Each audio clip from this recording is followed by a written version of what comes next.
മനുഷ്യനെ ദുരന്തമുഖത്തെത്തി സേവിക്കുന്ന doctor. Doctors without ബോർഡേഴ്സിന്റെ ഭാഗമായി 40ഓളം രാജ്യങ്ങളിൽ സേവനമനുഷ്ഠിച്ച ഡോക്ടർ SS സന്തോഷ് കുമാർ ഗസയിൽ ഇസ്രയേൽ നടത്തുന്ന വംശഹത്യ നേരിട്ട് കാണുകയും അത് ആദ്യം ചിത്രങ്ങളിലൂടെയും പിന്നീട് അത് അവസാനത്തെ ആകാശം എന്ന പുസ്തകത്തിലൂടെയും നമുക്ക് മുന്നിൽ എത്തിച്ചിരിക്കുകയാണ്. ഡോക്ടർ SS സന്തോഷ് കുമാറാണ് ഇന്നത്തെ നമ്മുടെ അതിഥി. സ്വാഗതം. Thank you. ഞാനിങ്ങനെ പല സ്ഥലത്ത് പോകുമ്പോഴും ഈ ഫോട്ടോസ് എടുക്കുന്നത് വെച്ച് കഴിഞ്ഞാൽ നമ്മൾ അക്കാഡമിക് പർപ്പസിനും മാത്രമല്ല ഡോക്യുമെൻറ്റേഷന് വേണ്ടി വരും. എല്ലാം യുദ്ധമാണല്ലോ. യുദ്ധത്തിനകത്തൊക്കെ പലപ്പോഴൊക്കെ ഡോക്ടർമാർ മാത്രമായിരിക്കും ഇതിൻ്റെ ദൃക്സാക്ഷികൾ. നമ്മളത് ഇത് ഒരു യുദ്ധത്തിൻ്റെ ഈ പറഞ്ഞ യുദ്ധത്തിൻ്റെ കുറ്റമോ അല്ലെങ്കിൽ വാർ ക്രൈംസ് എന്നൊക്കെ പറയുമ്പോൾ അതിൻ്റെയൊക്കെ ഡോക്യുമെൻറ്റേഷൻ നടത്തുമ്പോൾ നമ്മൾ ഫോട്ടോ എടുക്കണം. അല്ലാതെ നമുക്കത് ഈ കോടതികളിൽ പോയിട്ട് അന്താരാഷ്ട്ര കോടതികളിലൊക്കെ പോകുമ്പോൾ നമ്മളെ പോകുമ്പോൾ നമ്മൾ പറയുമ്പോൾ നമ്മൾ കണ്ട കാര്യങ്ങളൊക്കെ ഡോക്യുമെൻ്റ് ചെയ്തിട്ടുണ്ടോ എന്ന് ചോദിക്കുമ്പോൾ തീർച്ചയായിട്ടും നമ്മൾ അത് ചെയ്തിരിക്കുന്നുണ്ട്. അതൊരു മെഡിക്കൽ എത്തിക്സിൻ്റെ ഭാഗമായിട്ടാണ്. ഇപ്പോൾ ഈ ഗസയിലെ സംബന്ധിച്ചിടത്തോളം വളരെ പ്രത്യേകതയുള്ളത് ഒരു സ്ഥലമാണ്. എന്ന് വെച്ച് കഴിഞ്ഞാൽ ഒന്നതൊരു നിങ്ങൾ പറഞ്ഞ പോലെ ഒരു ജനോസൈഡാണ് നടക്കുന്നത്. പത്രക്കാരും ഇല്ല. ഇതൊന്നും റെക്കോർഡ് ചെയ്യാനോ ഇല്ലെങ്കിൽ ഇത് ഡോക്യുമെൻ്റ് ചെയ്യാനൊന്നും ആരുമില്ല. രണ്ടാമത്തെ യുദ്ധം തുടങ്ങി 2 മാസം കഴിഞ്ഞപ്പോൾ ഇതിൻ്റെ പത്രക്കാരെയൊക്കെ പുറത്താക്കി. ആകെ പിന്നെ ഉള്ളത് ഡോക്ടർമാർ മാത്രമാണുള്ളത്. ഡോക്ടർമാരും മെഡിക്കൽ ഫീൽഡിലുള്ള ആൾക്കാർ മാത്രമാണ് അവിടെ ഉള്ളത്. അപ്പോൾ അത് നമ്മൾ ചെയ്ത കാര്യങ്ങൾ തന്നെ വലിയ പ്രശ്നമുള്ള കാര്യങ്ങളാണ്. അപ്പോൾ അത് ഈ പറയുന്ന നമ്മൾ ജീവിക്കുന്ന കാലഘട്ടത്തിനകത്ത് നടക്കുന്ന ഒരു വംശഹത്യയും ജനോസൈഡുമാണ്. അത് നമുക്കിത് ആളോട് പറയേണ്ടത് ഏറ്റവും അത്യാവശ്യമാണ്. ഈ പറഞ്ഞ എപ്പോഴെങ്കിലുമൊക്കെ കോടതിയിലെത്തിയാലും തീർച്ചയായും നമ്മൾ പോവാം. പക്ഷെ അതിനപ്പുറത്തേക്ക് ഈ ജനോസൈഡിനെ കുറിച്ച് എങ്ങനെയാണ് നടക്കുന്നതെന്നും അതിൻ്റെ ഓരോ സ്റ്റെപ്പ് ബൈ സ്റ്റെപ്പായിട്ട് എങ്ങനെയാണ് ആൾക്കാർ മരിക്കുന്നതെന്നൊക്കെ നമ്മൾ ഈ യുദ്ധത്തിനകത്ത് ഈ പറഞ്ഞ ബോംബ് വീണിട്ടോ മിസൈൽ വീണിട്ടോ മാത്രമല്ല മരിക്കുന്നത്. അതിനേക്കാൾ കൂടുതൽ ആൾക്കാർ വിശപ്പ് മൂലം മരിക്കുന്നുണ്ട്, രോഗം പിടിച്ച് മരിക്കുന്നുണ്ട്, വെള്ളം കിട്ടാതെ മരിക്കുന്നുണ്ട്, അതുണ്ടാക്കുന്ന സാമൂഹിക പ്രശ്നങ്ങൾ കൊണ്ട് തമ്മിലടിച്ച് മരിക്കുന്നുണ്ട്. അതൊരു വലിയ ഒരു വ്യൂഹമാണ്. നമുക്കത് കണ്ടു നിൽക്കാൻ പറ്റത്തില്ല. Like it is so traumatic. നമ്മൾ ആ സംഭവം ആൾക്കാരെ അറിയിക്കേണ്ടത് വാസ്തവത്തിൽ നമ്മുടെ ബാധ്യതയാണ്. തീർച്ചയായും. അരുന്ധതി റോയ് ഈ ചിത്ര പ്രദർശനം കണ്ടിട്ടുണ്ട്. അതിനുശേഷം ഈ പുസ്തകത്തിൽ അവർ എഴുതിയിരിക്കുന്ന കുറിപ്പിൽ അക്കാര്യം സൂചിപ്പിക്കുന്നുണ്ട്. ഇത് അറിയട്ടെ, ആളുകൾ അറിയട്ടെ എങ്ങനെയാണ് ഒരു ജനതയെ, അവരുടെ ഓർമ്മകളെ, ചരിത്രത്തെയൊക്കെ ഇല്ലാതാക്കിയതെന്ന് അത് കൂടുതൽ ആളുകളിലേക്ക് എത്തണമെന്ന് പറയുന്നുണ്ട്. ആ ഒരു സാമൂഹിക പ്രസക്തി കൂടി താങ്കൾ ഏറ്റെടുക്കുകയാണ്, ഉത്തരവാദിത്വം കൂടി ഏറ്റെടുക്കുകയാണ് അല്ലേ യഥാർത്ഥത്തിൽ? തീർച്ചയായിട്ടും. അത് ഒരു വേറൊരു വിഭാഗമില്ലാത്തത് കൊണ്ട് മാത്രമാണ്.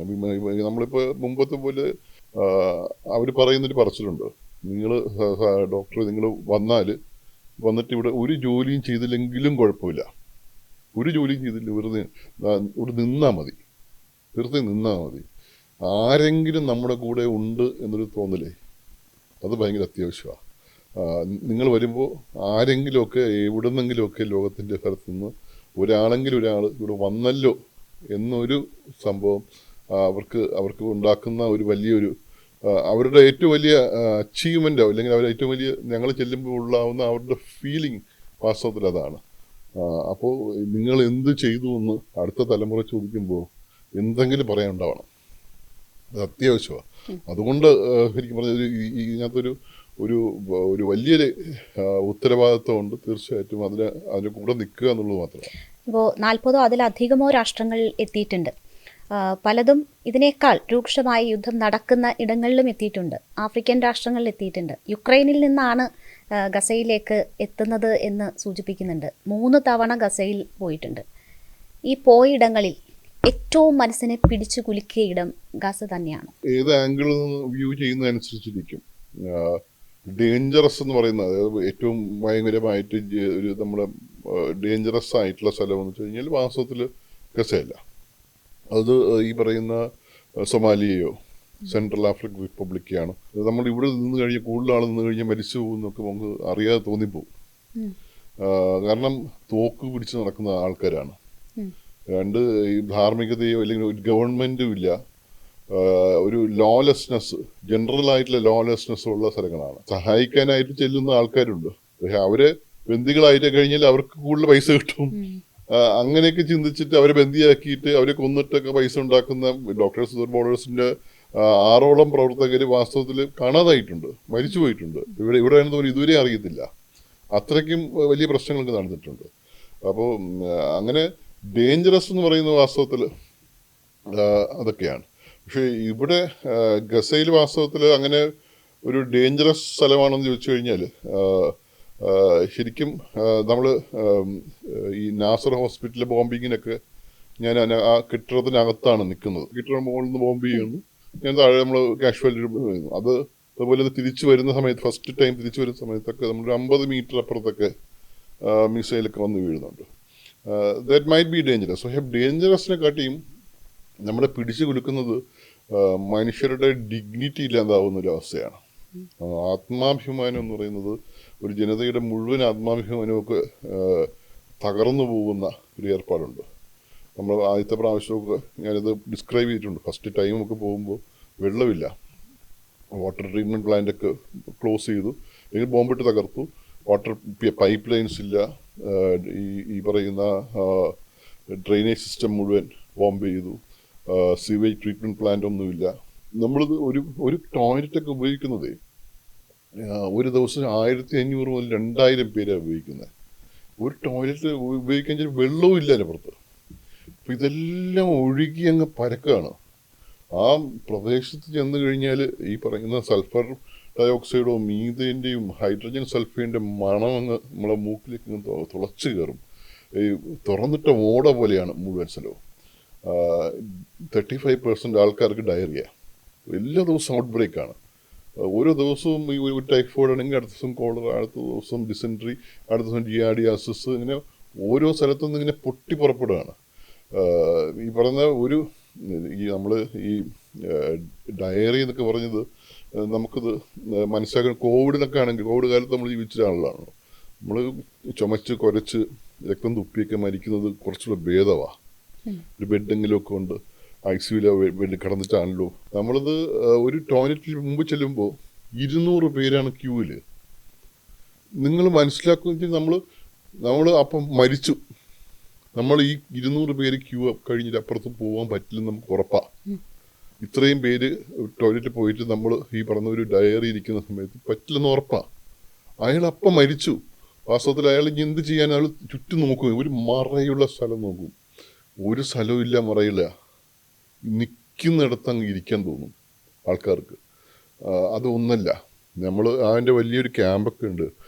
ആ ക്യാമ്പിൻ്റെ അകത്ത് 10,000 ടെൻറ്റുകളുള്ള ഒരു ക്യാമ്പിന് നടുക്കാണ് നമ്മൾ ആശുപത്രി ഉള്ളത്. ആശുപത്രിയിലെ നടുക്കിലേക്ക് നമ്മൾ നടന്ന് ചെല്ലുമ്പോൾ ഈ സൈഡിൽ മുഴുവനും ടെൻറ്റാണ്. ഓരോ ടെൻറ്റിൻ്റെ മുന്നിലും 2-3 ആൾക്കാരിങ്ങനെ ഇരിക്കുക, മുമ്പിലിരിക്കുക. ഈ വേഷമൊക്കെ നമുക്ക് ഈ പറഞ്ഞ ഒരു തലയിൽ കൂടി ഈ പറഞ്ഞ ഈ മുഖം മറയ്ക്കുന്നൊരു വേഷം നല്ല വേഷമാണെന്നൊക്കെ തോന്നിപ്പോകും. ഇതൊക്കെ എടുത്ത് തലയിൽ കൂടി ഇടും. മുഖം ആരും കാണില്ല. മുഖമെങ്കിലും കാണാതിരുന്നിട്ട് ബാക്കി ടോട്ടലി എക്സ്പോസ്ഡ് ആണ്. അങ്ങനത്തെ കമ്മ്യൂണിറ്റി അല്ല അവർ. ഇങ്ങനെ എക്സ്പോസ്ഡ് ആവുന്ന ഒരു കമ്മ്യൂണിറ്റി അല്ല. അവർ വേറെ നിവൃത്തിയില്ല. ഈ ബാക്കി എല്ലാം എക്സ്പോസ്ഡ് ആയിട്ട് ശരീരത്തിൻ്റെ മുഴുവൻ സംഭവങ്ങൾ എക്സ്പോസ്ഡ് ആയിട്ട് നിരനിരയായിട്ട് ഇങ്ങനെ ഇരിക്കും. അത് പോകുന്ന ഒന്നാണോ? ഒന്നല്ല, 2 അല്ല, 3 അല്ല. ഈ ടൈഫോയിഡും കോളറൊക്കെ പിടിച്ചു കഴിഞ്ഞാൽ ഇങ്ങനെ പോവാണ്.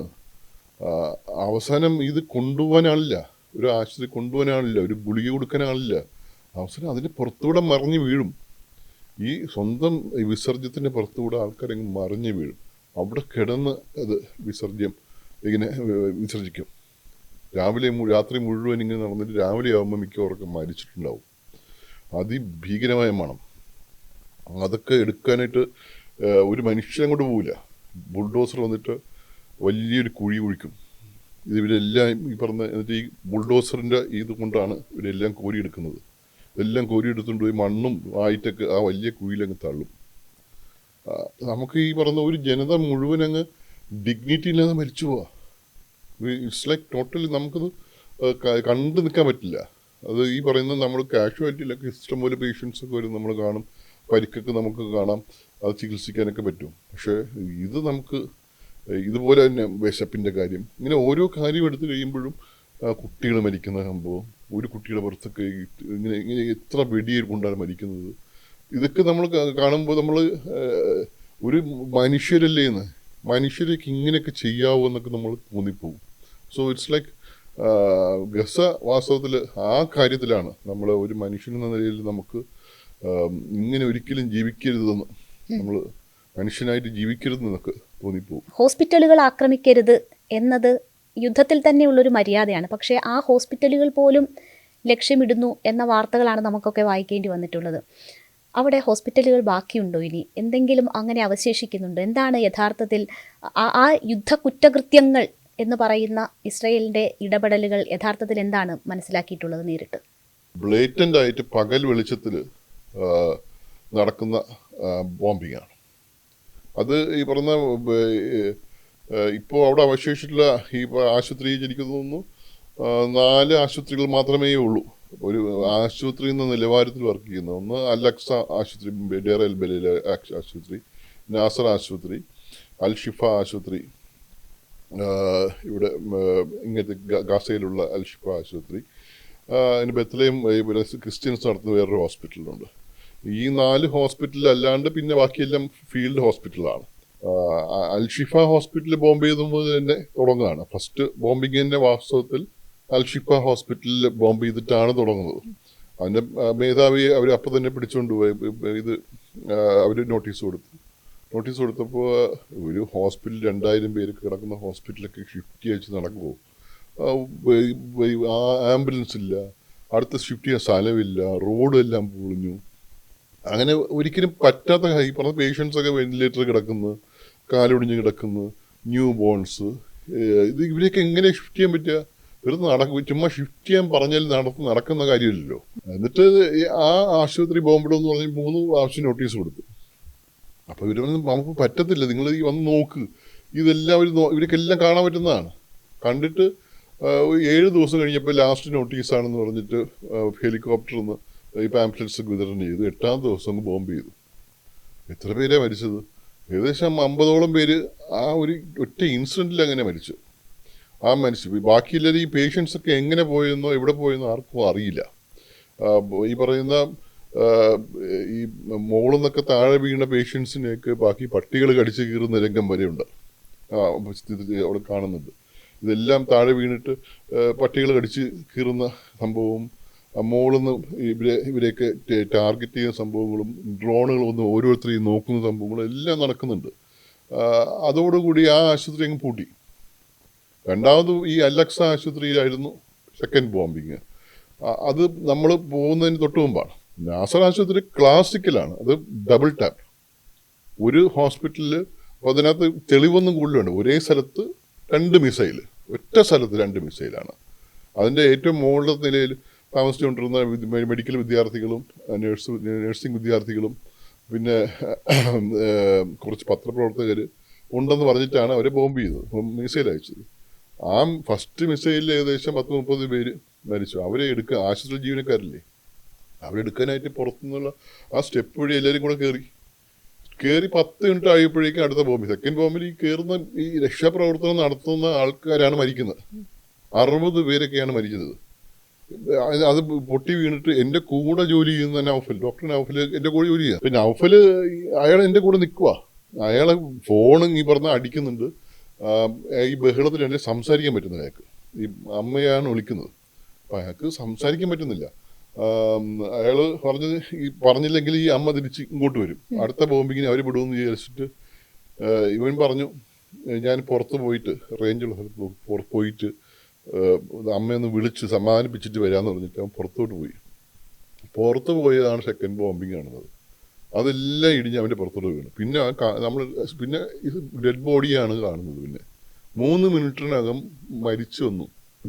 നമുക്ക് കോംപ്രിഹെൻഡ് ചെയ്യാൻ പറ്റില്ല. നമുക്ക് ഈ പറഞ്ഞ കൂടെ അതുവരെ നിന്ന ആൾ 3 മിനിറ്റിനകം മരിക്കുക എന്ന് പറഞ്ഞു കഴിഞ്ഞാൽ അത്രയും നാളും കൂടി ഇരുന്ന ഒരു മനുഷ്യനാണ് മരിച്ചു വീഴുന്നത്. നമുക്ക് ഇങ്ങനെ താങ്ങാൻ പറ്റാത്ത സിറ്റുവേഷൻസാണ്. അതൊരു ഡബിൾ ടാപ്പ് എന്ന് വെച്ച് കഴിഞ്ഞാൽ ഡെലിബറേറ്റ് ആയിട്ട് ചെയ്ത കാര്യമാണെന്ന് ഉറപ്പാണ്. അപ്പോൾ പിന്നെ ഇതിനകത്ത് ഈ യുദ്ധത്തിനകത്തുള്ള നീതി എന്ന് പറയുന്നതിനകത്ത് ഇത് അവർ ഇസ്രായേൽ ഒരിക്കലും ഈ പറഞ്ഞ അത് അന്വേഷിക്കാമെന്ന് പറഞ്ഞതില്ല, അതിനപ്പുറത്തേക്ക് ഒരു ഖേദപ്രകടനം പോലും ഇല്ല, ഒന്നുമില്ല, ഒരു സംഭവമില്ല. അതാണോ അവിടെ ഉണ്ടായിരുന്നപ്പോൾ നേരിട്ട് ഏറ്റവും വലിയ ത്രെട്ട് അല്ലെങ്കിൽ ഭയം തോന്നിയ നിമിഷം അതാണോ? ബോംബിങ്, ഈ പറഞ്ഞ മിസൈലൊക്കെ വീഴും നമുക്ക് അറിയാം. പല സ്ഥലത്ത് നമുക്ക് ഹോസ്പിറ്റൽ തുടങ്ങുമ്പോഴൊക്കെ മിസൈൽ വീഴുന്ന ഒരു കെട്ടിടത്തിൻ്റെ മറ പറ്റിയിട്ടൊക്കെ ആയിരിക്കും പലപ്പോഴും ഹോസ്പിറ്റൽസൊക്കെ നമ്മൾ തുടങ്ങുന്നത്. അത് പോസിബിളായി നടക്കുന്ന കാര്യം തന്നെയാണ്. പക്ഷേ ഇത് ഡബിൾ ടാപ്പ് നമ്മൾ ഒരു പ്രാവശ്യം വരുമ്പോൾ കെട്ടിടം മുഴുവൻ കുലുങ്ങും, എല്ലാ സാധനവും കുലുങ്ങി നാശമാവും. അപ്പോൾ നമ്മൾ കോൺക്രീറ്റ് കെട്ടിടാമെന്ന് പരിചയമുള്ളത് കൊണ്ട് നമുക്കറിയാം അങ്ങനെ ഇത് ഇടിഞ്ഞു പൊളിഞ്ഞു വീഴത്തില്ല. അത്രയ്ക്കും വലിയ ബോംബൊന്നും, വലിയ ബോംബൊക്കെ ഈ പറഞ്ഞ ടോമഹോക്കോ അതുപോലെ സംഭവം ഉണ്ടെങ്കിൽ മാത്രമേ താഴെ മൊത്തമായിട്ട് ഇടിഞ്ഞു പൊളിഞ്ഞു വീഴത്തുള്ളൂ. അല്ലെങ്കിൽ വലിയ വലിയ പഴയ കെട്ടിടമായിരിക്കണം അങ്ങനെ വരുന്നത്. പക്ഷെ ഇത് ഒരു ഡേഞ്ചറസ് എന്ന് പറഞ്ഞത് ഈ നമ്മൾ പുറത്തിറങ്ങി കഴിഞ്ഞാൽ ഇതുപോലെ സംഭവിക്കാം. നമ്മളിപ്പോൾ അവിടെ നിന്ന് ഇപ്പോൾ അന്ന് ആ ദിവസം പോയിട്ടില്ല, പിന്നെ നമ്മൾ താമസിക്കുന്ന സ്ഥലത്തേക്ക് പോയിട്ടില്ല, അടുത്ത ദിവസമാണ് പോകുന്നത്. ഡേഞ്ചറസ് അവിടെ യാത്ര ചെയ്യുമ്പോൾ നമ്മളിവിടെ ഈ പറഞ്ഞ ഡെയർ എൽബലയിൽ നിന്ന് ഈ റഫേലേക്ക് തിരിച്ചു വരുന്ന വഴിക്ക് ഫസ്റ്റ് ടൈം പോയി തിരിച്ചു വന്ന് ഈജിപ്റ്റ് വഴിയായിരുന്നു. തിരിച്ചു പോരുന്ന വഴിക്ക് ആ കാന്യൂണിസിലൊക്കെ ഭയങ്കര ബോംബിങ്ങും മിസൈലും അതൊക്കെ മുഴുവൻ അങ്ങ് വരികയാണ് കൊണ്ട് നമ്മളെ റോഡ് ഈ പറയുന്ന കടൽ തീരത്തിന് പാരലായിട്ടുള്ള റോഡാണ്. അത് ഏറ്റവും സേഫസ്റ്റ് ആണെന്നാണ് പറയുന്നത്. അവരെല്ലാം അറിയിച്ചിട്ടാണ് നമ്മൾ പോകുന്നത്. ഒരു കോൺവോയായിട്ടാണ് പോകുന്നത്. 5 വണ്ടികളുടെ കോൺവോയാണ്. ഞങ്ങളുണ്ട്, ബാക്കി ഒത്തിരി പേരുള്ള ഒരു 5 വണ്ടിയുള്ള കോൺവോയാണ്. കോൺവോയുടെ 50 മീറ്റർ ഒന്ന് വീഴുകയാണ്. അപ്പോൾ നമ്മൾ പിന്നെ വേറെ മാർഗ്ഗം ഇവരെല്ലാം അറിയിച്ച് മൂവ്മെൻ്റ് എല്ലാം അറിയിച്ച് നമ്മളെ കോർഡിനേറ്റ്സ് എല്ലാം കൊടുത്തിട്ട് പോകുന്ന സമയത്താണ് ഈ പറയുന്ന സംഭവം നടത്തുന്നത്. അത് ഭയങ്കര ഡേഞ്ചറസ്. ടോട്ടലി ഈ പറഞ്ഞ 50 മീറ്റർ എന്ന് വെച്ച് കഴിഞ്ഞാൽ പോസിബിളി ഒരു കുറച്ചുകൂടെ ഇപ്പുറത്ത് വന്നു കഴിഞ്ഞാൽ എക്സ്പ്ലോഷനകത്ത് തന്നെ താഴെ നമ്മൾ വണ്ടിയൊക്കെ പോകുന്ന സിറ്റുവേഷനാണ്. തീർന്നു, അല്ലെങ്കിൽ ഇനി ഈ ഭൂമിയിൽ ഉണ്ടാവില്ല എന്ന് തോന്നിച്ചപ്പോൾ ഒരുപാട് ഓരോ ദിവസവും ആ അനുഭവങ്ങൾ ഉണ്ടായിക്കൊണ്ടേയിരുന്നു. ഇതിനെക്കാട്ടി മോശമായ സിറ്റുവേഷൻസ് നമ്മളെ ബന്ദിയാക്കിയിട്ടൊക്കെ ഹോസ്പിറ്റലിൽ സെൻട്രൽ ആഫ്രിക്കൻ റിപ്പബ്ലിക്കിലൊക്കെ പോയിട്ട് നമ്മളെ ബന്ദിയാക്കി രാത്രി മുഴുവൻ നെഗോഷിയേറ്റ് ചെയ്തിട്ടുണ്ട്. അവിടുത്തെ പേഷ്യൻറ്റിനെ വിട്ടുകൊടുക്കണം, കൊല്ലാൻ വേണ്ടി വിട്ടുകൊടുക്കാൻ വേണ്ടിയിട്ട് നമ്മൾ നെഗോഷിയേറ്റ് ചെയ്തിട്ടുണ്ട്. ഇവിടെ സൊമാലിയിലൊക്കെ റോഡിൽ കിടന്ന് 3 ദിവസം കിടന്നിട്ടുണ്ട്. അങ്ങനെ ഡേഞ്ചറസ് ഈ പറഞ്ഞ ഈവൻ ഒരു ലിബിയയിലൊക്കെ നമ്മൾ മുമ്പിൽ കൂടെ ഒരു 10 മീറ്റർ അപ്പുറത്തേക്ക് കൂടെ മിസൈൽ പോകുമ്പോൾ നമ്മൾ നേരിട്ട് കാണുന്ന വണ്ടി നമ്മൾ നിർത്തിയിട്ടില്ലായിരുന്നെങ്കിൽ വണ്ടിയിൽ ഇടിക്കുന്ന മിസൈലായിരുന്നു അത്. നമ്മൾ വണ്ടി ടാർഗറ്റ് ചെയ്ത് പോകുന്ന മിസൈൽസ് ഉണ്ടായിരുന്നു. സോ ഡേഞ്ചറസ് വാസ്തവത്തിൽ. പിന്നെ തോക്ക് പിടിച്ച് നടക്കുന്ന വെടിവെക്കുന്ന ആൾക്കാർ ഈ പറയുന്ന ചുറ്റുള്ളപ്പോൾ നമുക്ക് ടപടപയെ വെടിവെക്കും. നമ്മൾ ഇറങ്ങി തറയിൽ കിടന്നില്ലെങ്കിൽ മരിച്ചു. ഏത് ഇപ്പോൾ സ്ട്രേ ബുള്ളറ്റ്സ് ഇല്ലേ, ബുള്ളറ്റ്സ് വെടിവെച്ച് കഴിഞ്ഞാൽ പിന്നെ എവിടെയാണ് പോകുന്നത് ആർക്കും അറിയില്ല. അത് റെക്കോഷേ എന്ന് പറഞ്ഞ ഒരു സ്ഥലത്ത് ഇടിച്ചിട്ട് പോയി തിരിച്ചു വരാം. അപ്പോൾ അങ്ങനെ ഡേഞ്ചറസ് എന്ന് പറയുന്ന അത്രയ്ക്കും നിലവാരത്തിലുള്ള ഡേഞ്ചറസ് ആയിട്ട് തോന്നിയില്ല. പക്ഷേ ഈ ഒരു ഇൻസിഡൻറ്റ്, 2 ഇൻസിഡൻസും ഡെഫിനറ്റ്ലി ഭയങ്കര ഡേഞ്ചറസ് ആയിരുന്നു.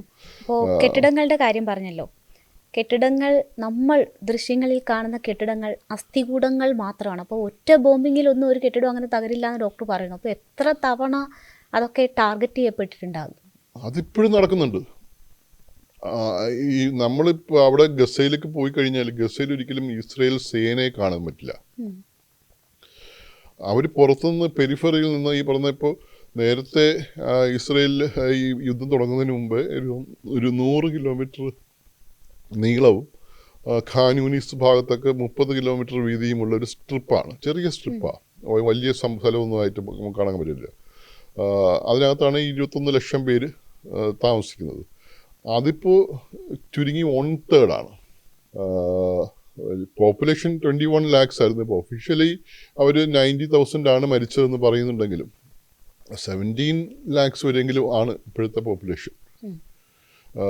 ഒരു 3-4 ലക്ഷം പേരെങ്കിലും മരിച്ചിട്ടുണ്ട്. കാരണം ഇത് കെട്ടിടത്തിനകത്ത് പോയിട്ട് കണക്കില്ല. ഈ മരുന്ന് നമുക്ക് പറയുന്നില്ല, ഈ ഒരു ഹാർട്ട് അറ്റാക്ക് വന്ന മനുഷ്യന് സംബന്ധിച്ചിടത്തോളം മരുന്ന് കിട്ടില്ലെങ്കിൽ 3 ദിവസം കഴിഞ്ഞാൽ മരിച്ചു.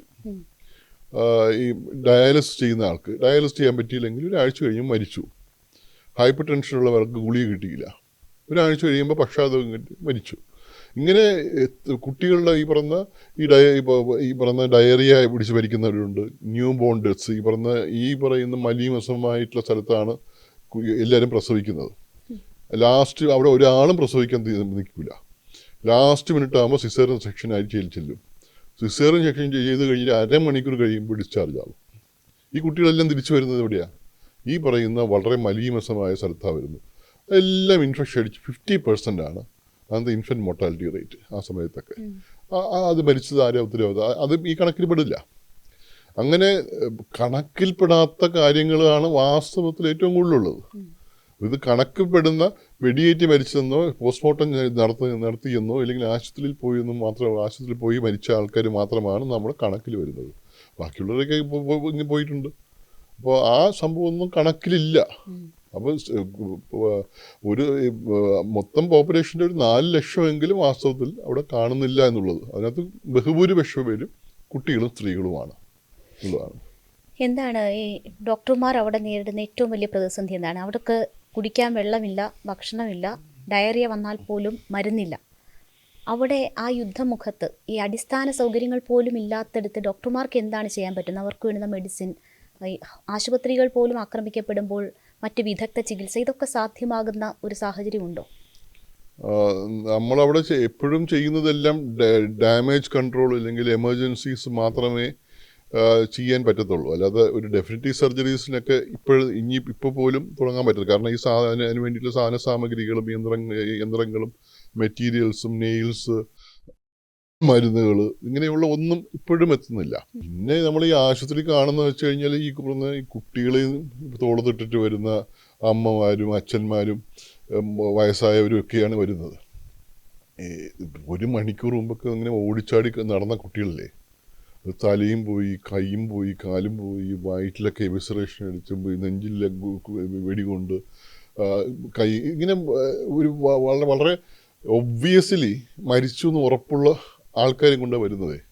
അപ്പം നമ്മളവരോട് പറയാൻ പറ്റില്ല, മരിച്ചു എന്ന് പറയാൻ പറ്റില്ല. മരിച്ചു എന്ന് പറഞ്ഞു കഴിഞ്ഞാൽ അവർക്ക് അപ്പോൾ അടിപൊട്ടും.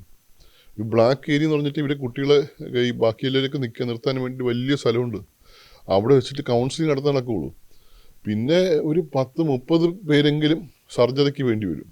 അപ്പോൾ സർജറിക്ക് ഇപ്പോൾ നമ്മൾ ഓർത്തോപെഡിക് സർജറി ആണെങ്കിൽ പോലും ജനറൽ സർജറി, ഈ ലാപ്രോട്ടമി, തൊറാക്കോട്ടമി, നെഞ്ചിൽ വരുന്ന പ്രശ്നങ്ങളോ അല്ലെങ്കിൽ വയറ്റിൽ വരുന്ന ഈ ബ്ലീഡ് ചെയ്ത് മരിക്കുന്നതാണ് ഏറ്റവും കൂടുതലുള്ളത്. അത് തടയാൻ വേണ്ടിയിട്ടാണുള്ള ലാപ്രോട്ടമീസാണ് പിന്നെ വേണ്ടി വരുന്നത്. അതിലൊരു 10 ടേബിൾ ഉണ്ടെങ്കിൽ 10 ടേബിളിലും ആളായി. ബാക്കി 20 പേര് കിടക്കയില്ലേ. 20 പേര് കിടക്കുമ്പോൾ അവർക്ക് ബ്ലീഡ് ചെയ്തുകൊണ്ടിരിക്കുകയാണ്. നമ്മളെന്ത് ചെയ്യാനാ? ചോദിക്കുമ്പോൾ നിങ്ങൾക്ക് ഈ അനസ്തീഷ്യ ഇല്ലാതെ ഇത് ചെയ്തോട്ടേന്ന് ചോദിക്കുമ്പോൾ മിക്കവർ പറയും മരിക്കാൻ ഭയമുള്ളവർ സമ്മതിക്കും. നമ്മളൊക്കെ ചെയ്തു തുടങ്ങും. അങ്ങനെ ഈ പറഞ്ഞ അനസ്തീഷ്യ ഇല്ലാത്ത സർജറീസ് വാസ്തവത്തിൽ തുടങ്ങുന്ന ഒരു പ്രാകൃതമായ അവസ്ഥയിലേക്ക് അവരെയൊക്കെ കെട്ടിയിട്ടിട്ട്, കൈയും കാലും കെട്ടിയിട്ട്, തലയും കെട്ടിയിട്ട്, വായിലും പഞ്ഞിയും തിരികിയിട്ട് നടക്കുന്ന പല പ്രാകൃതമായിട്ടുള്ള മുറിക്കേണ്ടി വരും. ടെറിബിളായിട്ടുള്ള സർജറീസാണ് അതൊക്കെ. അതിനകത്ത് മരിക്കുന്നവരാണ് കൂടുതലും. ഇവർ 50% മോർട്ടാലിറ്റി ഉണ്ടാവും. പിന്നെ 50% എങ്കിലും രക്ഷപ്പെട്ട് ചെയ്യുന്നതാണ്. അങ്ങനെ ഈ പറഞ്ഞ സർജറി, പിന്നെ ഈ എല്ല് പൊട്ടുന്നവരുടെ കാര്യമാണ് ഏറ്റവും കൂടുതലുള്ളത്. ബഹുഭൂരിപക്ഷം ഒരു 20% ആൾക്കാരെങ്കിലും യങ്ങായിട്ടുള്ള ആൾക്കാർ വികലാംഗരാണ്. ഇപ്പോൾ അവിടെ ഈ ഗസയിൽ താമസിക്കുന്നവരും ആണുങ്ങളൊക്കെ വികലാംഗരാണ്. ബാക്കിയുള്ളവർക്ക് സർജറിയൊക്കെ ഇനി വേണ്ടി വരുന്നു. അത് ഈ പറഞ്ഞ സെപ്സിസ് ആവും. ഇതെല്ലാം സെപ്സിസ്. കാരണം മരുന്ന് കൊടുക്കാൻ മരുന്നില്ല. ഫസ്റ്റ് ലൈൻ ആൻറ്റിബയോട്ടിക്സ് മാത്രമേ ഉള്ളൂ. സെക്കൻഡ് ലൈൻ, തേർഡ് ലൈൻ ഒന്നുമില്ല. അപ്പോൾ അത് മരുന്ന് കിട്ടാത്ത ആൾക്ക് 2 വീക്ക് ആഴ്ച കഴിയുമ്പോൾ അവർ മരിച്ചു. അങ്ങനെ മരണത്തിൻ്റെ കാര്യം എടുത്തു കഴിഞ്ഞാൽ ഇപ്പോൾ നമ്മൾ ചെയ്യാൻ പറ്റുന്ന കാര്യങ്ങൾ ഉണ്ട്. അത് ഈ എമർജൻസീസ് മാത്രമാണ് മിക്കവാറും നടക്കുന്നത്. ആ എമർജൻസീസിന് അകത്ത് തന്നെ ഒരു ഔട്ട്കം എന്ന് പറയുന്നത് ഹാർഡ്ലി ഒരു 30-40% മാത്രമേ നമുക്ക് എന്തെങ്കിലുമൊക്കെ സേവ് ചെയ്യാൻ പറ്റുള്ളൂ. ഭൂരിപക്ഷം സക്കംബ് ചെയ്യുകയാണ് ചെയ്യുന്നത്, മരിച്ചു പോവുകയാണ് ചെയ്യുന്നത്. ഈ സ്മോൾ കോഫിൻസ് ആണ് ഹെവിയസ്റ്റ് എന്ന് പറയും. ആ ദുരന്തമുഖത്ത് വേദനിപ്പിച്ചിട്ടുള്ളത് കുഞ്ഞുങ്ങൾ തന്നെയാണ്. പല രീതിയിലാണ് ഇങ്ങനെ ഒരു പല ഇൻസിഡൻസ് നമുക്ക് മനസ്സിൽ. 12-14 വയസ്സുകാരനാണ്. ഈ ട്രക്ക് വരുമ്പോൾ, ഈ ട്രക്കിൽ ഭക്ഷണം കൊണ്ടുവരുമ്പോൾ ട്രക്കിലേക്ക് ഇങ്ങനെ വലിഞ്ഞു കയറും. വലിഞ്ഞു കയറി ഭക്ഷണം എടുത്തുകൊണ്ട് ഇറങ്ങും. ഈ 14 വയസ്സുകാരന് ഈ ഭക്ഷണം എടുത്ത് താഴോട്ട് ഇറങ്ങുമ്പോൾ അവൻ്റെ മുട്ടിൽ പുറകെ നിൽക്കുന്ന മുട്ടിൽ വെട്ടുകയാണ് ആൾക്കാർ. അവനെങ്കിൽ താഴെ വീണിട്ട് ആക്ച്വലി ആൾക്കാർ അവിടെ അവനെ രക്ഷിക്കാനല്ല നോക്കുന്നത്. അവനെ വെട്ടുന്ന ആൾക്കാർ പോലും അവനെ കൊണ്ട് എടുത്ത ഭക്ഷണം തട്ടിപ്പറിക്കാൻ നോക്കുകയാണ്. വിശപ്പുണ്ടാക്കുന്ന പ്രശ്നം ഭയങ്കരമാണ്. വിശപ്പ് നമ്മൾ രണ്ടുപേരുടെ ഇടയിൽ ഒരു കഷ്ണം ബ്രെഡൊക്കെ വന്ന് വീണ് കഴിഞ്ഞാൽ നമ്മളത് ഫൈറ്റ് ചെയ്യും. ജീവൻ മരണ പ്രശ്നമായി മാറും. അത് ഞാനും നിങ്ങളും ജീവിക്കുന്നത് മാത്രമല്ല, എൻ്റെ പിറകിലുണ്ട് 16 പേര് 20 പേര് ആ ടെൻറ്റിലുണ്ട്. അവർക്കും ഇവിടെ കൂടെ വേണ്ടിയിട്ടാണ് ഈ ഫൈറ്റ് ഈ പറയുന്ന അത് പിടിച്ചിരിക്കുക എന്നുള്ളത്. ആ ബ്രെഡ് കഷ്ണം കിട്ടിയില്ലെങ്കിൽ 14 പേര് പോകും. അപ്പുറത്ത് നിൽക്കുന്ന 14 പേര് നമ്മൾ നോക്കുന്നുമില്ല. നമ്മൾ വിചാരിക്കും മനുഷ്യരൊക്കെ ഇങ്ങനെ എന്തുകൊണ്ട് ഇങ്ങനെ ഇവരൊക്കെ ആൻറ്റി സോഷ്യൽസ് ആണോ എന്നൊക്കെ ആലോചിച്ചു പോകും. അങ്ങനെയല്ല, നമ്മളിവിടെ ഭക്ഷണം കിട്ടിയില്ലെങ്കിൽ ഇങ്ങനെ തന്നെ ചെയ്യുന്നത്. അത് നമ്മൾ പെട്ടെന്നങ്ങ് തിരിച്ചറിഞ്ഞു പോകും. അവർക്ക് കുട്ടികളെ വെച്ച് നോക്കാനാളില്ല. സ്കൂളെല്ലാം പൂട്ടി. സ്കൂൾ മിക്കവാറൊക്കെ ബോംബ് ചെയ്തു. ഇല്ലെങ്കിൽ സ്കൂൾ പഠിപ്പിക്കാൻ പറ്റത്തില്ല.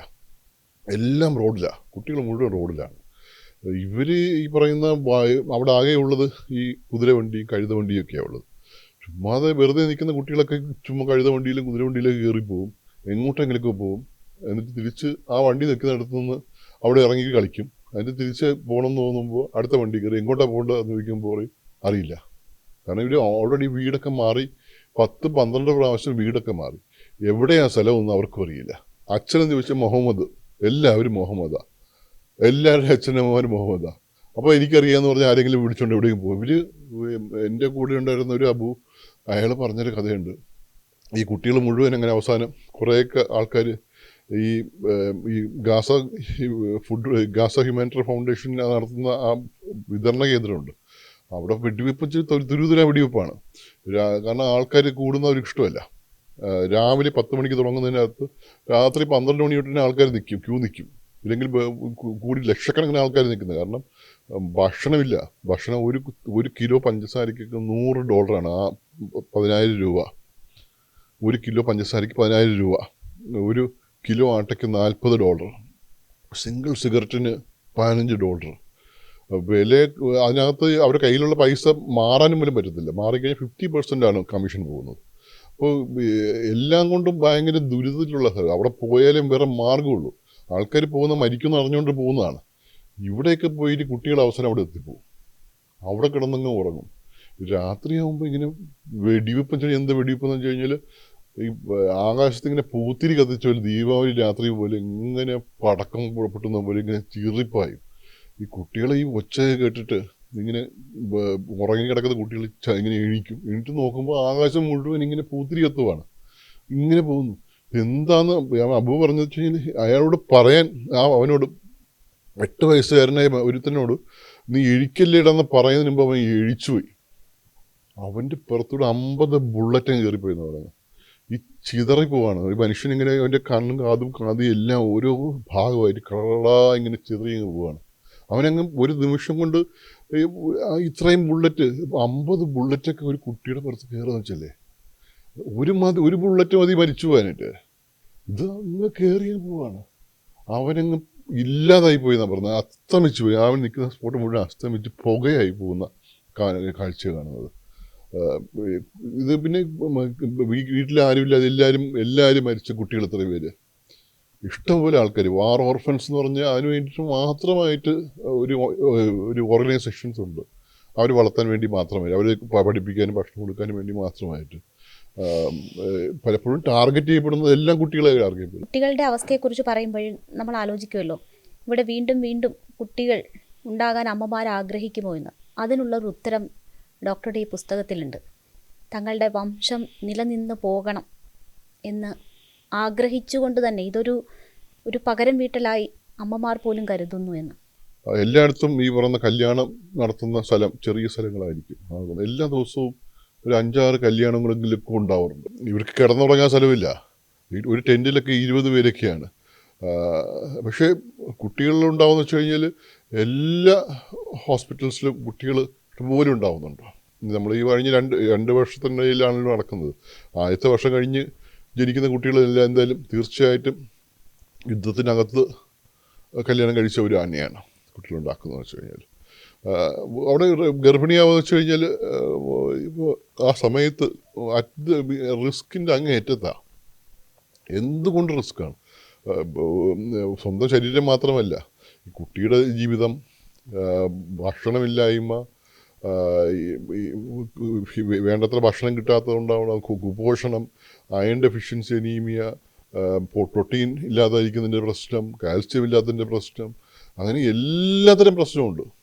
ഒരു ഞാൻ പറഞ്ഞ ഇൻഫൻറ്റ് മോർട്ടാലിറ്റി റേറ്റ് ഓൾമോസ്റ്റ് 50% ആയി മാറി. പ്രസവിക്കാൻ സ്ഥലമില്ല, ഒരു മറയില്ല, ഇങ്ങനെയൊക്കെ. എന്നാലും ആൾക്കാർ ഇങ്ങനെ പ്രസവിക്കാൻ തയ്യാറാവുന്നു, കുട്ടികളും സ്ത്രീകൾ ഇങ്ങനെ തയ്യാറാവുന്നുണ്ടെന്ന് തന്നെ. അതും എല്ലാവർക്കൊക്കെ മിക്കവാറും ഒരു 9-10 കുട്ടികളൊക്കെ മിനിമം ഉണ്ട്. ഇതിനിടയ്ക്ക് പോലും തീർച്ചയായിട്ടും ഇത് ഉണ്ടാകുന്നുണ്ട്. അവർ ശരിക്കും അത് നമ്മൾ ആലോചിച്ച് പോകുമ്പോൾ അങ്ങനെ തന്നെയാണ്. പലപ്പോഴും നമ്മൾ ചോദിക്കുമെങ്കിലൊക്കെ അവർ പറയുന്നത്, ഇത് നമ്മൾ ഈ പറഞ്ഞത് ഇത് നിൽക്കാനായിട്ട്, ഇത് കഴിഞ്ഞിട്ട് ഇതെല്ലാവരും അസ്തമിച്ചു പോയാലും ആരെങ്കിലും കൂടെ ബാക്കി വേണ്ടേ? ഇത് മുന്നോട്ട് പോകാനായിട്ട് ഒരാൾ ബാക്കിയുണ്ട് അവിടെ, അത്യാവശ്യമാണ്. അത് ആരെങ്കിലും ആയിക്കോട്ടെ, പക്ഷെ അതിന് വേണ്ടിയിട്ടുള്ള തയ്യാറെടുപ്പായിട്ട് ഒരു അവസാനത്തെ തയ്യാറെടുപ്പ് നിലയിൽ തന്നെയാണ് അമ്മമാരും ആ സ്ത്രീകളും ഒക്കെ. അങ്ങനെ ഒരു എന്ന് പറഞ്ഞാൽ ഒരു ദുരന്തം പോലെയാണ് വാസ്തവത്തിൽ അവർ ആ ഒരു പ്രസവത്തിലൂടെ കടന്നു പോകുന്നു എന്നുള്ളത് സത്യം തന്നെയാണ്. ഇപ്പോൾ നമ്മളുടെ അന്താരാഷ്ട്ര സഹായം കിട്ടുന്നുണ്ടല്ലോ, നമ്മുടെ ദുരന്തമുഖത്തേക്ക് കഴിയുന്നത്ര സഹായം ചെയ്യുന്നവരുണ്ട്. ഭക്ഷണമൊക്കെ അല്ലെങ്കിൽ അവർക്ക് വേണ്ടുന്ന സാധനമൊക്കെ അവിടെ എത്തും എന്നൊരു പ്രതീക്ഷയാണുള്ളത്. പക്ഷേ അതൊന്നും അവിടെ എത്തുന്നില്ല, അവരുടെ കൈകളിലേക്ക് അത് എത്തുന്നില്ലേ? ഈ ഹെലികോപ്റ്റർ വഴിയൊക്കെ ഭക്ഷണം വിതരണം ചെയ്യുന്നത് സഹായത്തെക്കാളേറെ ദുരന്തവും വിതയ്ക്കുന്നുണ്ട് എന്നും ഈ അനുഭവങ്ങളിലൂടെ പറയുന്ന കേട്ടു. ഉണ്ടാക്കി കൊടുക്കുന്ന വലിയ സംഘടനകളാണ് ഉണ്ടായിരുന്നത്. വേൾഡ് ഫുഡ് പ്രോഗ്രാമും WFPയും ബാക്കിയുള്ള എല്ലാ അതുപോലെ വേൾഡ് സെൻട്രൽ കിച്ചൺ എന്ന് തുടങ്ങിയിട്ട് അവരാദ്യം ഭക്ഷണം ഉണ്ടാക്കി കൊടുക്കുക ചെയ്യുന്നത്. ഭക്ഷണം ഉണ്ടാക്കി കൊടുത്ത് ഭക്ഷണം വരാതായപ്പോഴേക്കും അവരുണ്ടാക്കുന്ന ക്വാണ്ടിറ്റി മിനിമം ഉള്ള സംഭവിച്ചാലേ ഉണ്ടാക്കാൻ പറ്റുള്ളൂ. റേഷൻ വെച്ചാണ് ഉണ്ടാക്കുന്നത്. അവിടെയൊക്കെ ക്യൂ അങ്ങ് 1 കിലോമീറ്റർ നീളും. ആണുങ്ങളും എല്ലാം ഒരു 1-1.5 കിലോമീറ്ററൊക്കെയാണ് ക്യൂ നിൽക്കുന്നത്. അപ്പോൾ ക്യൂ നിന്നിട്ട് അതിനകത്ത് ഈ സ്ത്രീകൾക്കും കുട്ടികൾക്കൊക്കെ ഒരു പ്രിഫറൻസ് ഉണ്ട്. ആ പ്രിഫറൻസ് വെച്ചിട്ട് കുട്ടികൾ ഈ ഭക്ഷണം വരുമ്പോൾ തന്നെ മുന്നോട്ടങ്ങ് വരും. അപ്പോൾ അവർ വന്ന് ഭക്ഷണം മേടിച്ച് കഴിക്കുക മാത്രമല്ല, അവർക്ക് പെട്ടെന്ന് വയറിറങ്ങി പോകുമല്ലോ കുട്ടികൾക്കാവുമ്പോൾ. അവരത് ഈ ഭക്ഷണം കഴിച്ചിട്ട് കഴിഞ്ഞ് കഴിഞ്ഞാൽ പിന്നെ അതങ്ങ് താഴെ കളയുകയോ അല്ലെങ്കിൽ ഈ പറഞ്ഞ തൂവിക്കളയോ എന്തെങ്കിലും പുറത്തെടുത്ത് എറിയുകയൊക്കെ ചെയ്യും. നമുക്ക് ഈ വിശപ്പെന്ന് പറയുന്നത് ഒരു ഡിഫറൻ്റ് ആയിട്ടുള്ളൊരു വികാരമാണ്. നമുക്ക് ഭക്ഷണം കഴിക്കാതെ കുറേ നാളൊക്കെ നമുക്ക് ഈ വെള്ളം കുടിച്ചൊക്കെ ജീവിക്കാൻ പറ്റും. പക്ഷെ നമ്മൾ വിശന്നിരിക്കുന്ന സമയത്ത് വേറൊരാൾ അപ്പുറത്ത് ഭക്ഷണം കഴിക്കുക എന്ന് വെച്ച് കഴിഞ്ഞാൽ നമുക്ക് വലിയ പ്രശ്നം, നമുക്ക് ആ ഒരു വികാരം അങ്ങനെ നമുക്ക് കാണുമ്പോൾ തോന്നുന്ന പ്രശ്നമാണ്. ഇത് കളയുകയും ചെയ്ത് കഴിഞ്ഞാൽ പിന്നെ അങ്ങ് ദേഷ്യമാവും. ഈ ആണുങ്ങൾ ഇങ്ങനെ ദിവസങ്ങളായിട്ട് ക്യൂ നിൽക്കുന്ന ആൾക്കാരാണ്. അവരവസാനം വന്നിട്ട് ഈ ഭക്ഷണം തീരാറാകുമ്പോൾ ഇങ്ങനെ ഇരച്ച് കയറും. കുട്ടികളൊക്കെ ഇങ്ങ് എടുത്ത് എറിയാൻ തുടങ്ങും. അങ്ങനെ അവിടെ ഒരു വലിയ കലാപം തുടങ്ങും. അവസാനം അവർ ചരിവൊക്കെ എടുത്ത് എറിയുന്നു, മറ്റേ കുരുന്ന സാധനങ്ങൾ എടുത്ത് അങ്ങോട്ടും ഇങ്ങോട്ടും അടിക്കുന്നു, ആള് മറിഞ്ഞു വീഴുന്നു, അവസാനം വെടി പൊട്ടുന്നു, കുറേ പേര് മരിക്കുന്നു. ഇങ്ങനെ മരിച്ച് അവസാനം ഇത് ആ സെൻറ്റേഴ്സൊക്കെ പൂട്ടി. അപ്പോഴാണ് ഇവർ ഈ പറയുന്ന ഭക്ഷണ പൊതികൾ എന്ന് പറഞ്ഞിട്ട് വിമാനത്തിൽ നിന്നൊക്കെ ഇടാൻ തുടങ്ങി. വിമാനത്തിൽ നിന്നൊക്കെ ഇടാൻ തുടങ്ങിയപ്പോൾ അത് ഇതിനെക്കാട്ടി വലിയ പ്രശ്നമായി. ആ ജെല്ലിക്കെട്ടിലൊക്കെ രംഗമൊക്കെ ഉണ്ട്, നമ്മൾ കാണുന്നതാണ്. ഈ ഒരു കാളുടെ പുറത്ത് ഇങ്ങനെ ആൾക്കാർ കൂട്ടമായി കൂട്ടുന്നത്. ഇത് ഒന്നാമത്തെ കാര്യം, ഇതൊക്കെ പലതും കെട്ടുപൊട്ടിപ്പോകും. കെട്ടുപൊട്ടിപ്പോയ നേരെ വലിയ 100 കിലോ ഒക്കെ ഉള്ള സാധനങ്ങളാണ്. അത് വന്ന് ഏതെങ്കിലും ടെന്നിൻ്റെ പുറത്ത് വീണ് കഴിഞ്ഞാൽ ആ ടെന്നിനുള്ള മുഴുവൻ മരിച്ചു. ബോംബ് വീഴുന്ന പോലെ സെയിം എഫക്റ്റാണ് ഈ പറയുന്ന ഭക്ഷണ പൊതികളൊന്നും വീഴുന്നു. താഴെ ഒന്ന് വീണാലും ഇതെല്ലാം എടുക്കാനായിട്ട് ആൾക്കാർ ഇങ്ങനെ കൂട്ടമായിട്ട് ഓടും. അവരിതിൻ്റെ പുറത്ത് കയറി അള്ളി പിടിച്ച് അതിനിപ്പോൾ താഴെ വീഴുന്നവനെ അതിൻ്റെ പുറത്ത് കയറി ഭക്ഷണം എടുത്തുകൊണ്ട് പുറത്ത് വരുന്നവനെ കത്തി കാണിച്ച് പേടിപ്പിച്ച് കുത്തിയിട്ട് അങ്ങനെ ഇതൊരു വലിയ ലഹളയായിട്ട് അങ്ങ് മാറുകയാണ്. ഇത് ഭക്ഷണം വിതരണം ചെയ്യുന്നത് ഈ മോളിൽ നിന്ന് ഇടുന്നത് ഈ വിശപ്പ് മാറുന്നതിനപ്പുറത്തേക്ക് നൂറുകണക്കിന് ആൾക്കാരെ കൊല്ലുന്ന ഏർപ്പാടായിട്ട് അവസരം മാറി. പിന്നെ അവർ നമ്മൾ UN എല്ലാവരും നമ്മൾ പറഞ്ഞു നിർത്താൻ പറഞ്ഞു. ശരിക്കും ഭക്ഷണം അപ്പുറത്തുണ്ട്, ഇത് കൊടുക്കാതെ ഇങ്ങനെ കൊണ്ടുവന്ന് ഈ പറഞ്ഞ ചെറിയ ഭക്ഷണം കൊടുത്തിട്ട് കാര്യമില്ല. അതൊരു സ്ഥലത്ത് ഉണ്ടാക്കുന്ന എല്ലാ കാര്യവും ഈ പറഞ്ഞ വേസ്റ്റ് ഇടുന്ന സ്ഥലത്ത് നിന്ന് ആൾക്കാർ ഇത് ചെകിഞ്ഞെടുത്തിട്ട് അവിടെ അടിയുണ്ടാവും. ഈ ഓരോ സ്ഥലത്തും ഇങ്ങനെ നമുക്ക് ആലോചിക്കാൻ കഴിയാത്ത കയ്യിലിരിക്കുന്ന കമ്പി, ഈ എക്സ്റ്റേണൽ ഫിക്സഡ് കമ്പി എടുത്ത് വിൽക്കും. ചില വിറ്റിട്ട് അവർ അഴിക്കുന്ന ദിവസം ചോദിച്ചിട്ട് ആ ദിവസം ഒന്ന് അടുത്തത് ആൾക്കങ്ങ് വിൽക്കും. ഇത് ഡോക്ടർ പറയും പറ്റത്തില്ലെന്ന് പറഞ്ഞു കഴിഞ്ഞാൽ തീർന്നു. അവർ പൈസയൊക്കെ വാങ്ങിച്ചു കഴിഞ്ഞു. അവസാനം എല്ലാവരും കൂടെ കൂടിയിരിക്കുമ്പോൾ ഇവൻ സ്വന്തമായിട്ട് വീട്ടിൽ നിന്ന് സ്പാനർ കൊണ്ടുവന്നിട്ട് സ്വന്തമായിട്ട് അത് ഊരിയിട്ട് ആ വേദന സഹിച്ചു വേണമെങ്കിൽ കൊണ്ടുപോകാൻ പറയും. അങ്ങനെ സ്ത്രീകൾ പിന്നെ ഗർഭിണികളാണെന്ന് അറിയുമ്പോൾ ഒരു നേരത്തെ ഭക്ഷണം കിട്ടും. അതിന് വേണ്ടിയിട്ട് ഗർഭിണിയായ സ്ത്രീകളുടെ യൂറിൻ എടുത്തിട്ട് ഇപ്പോൾ അകത്ത് ഒളിപ്പിച്ച് വെക്കും. എന്നിട്ട് അത് കൊണ്ടുപോയി ടെസ്റ്റ് ചെയ്ത് കാണിച്ച് പോസിറ്റീവാന്ന് പറഞ്ഞ് ഭക്ഷണം മേടിക്കും.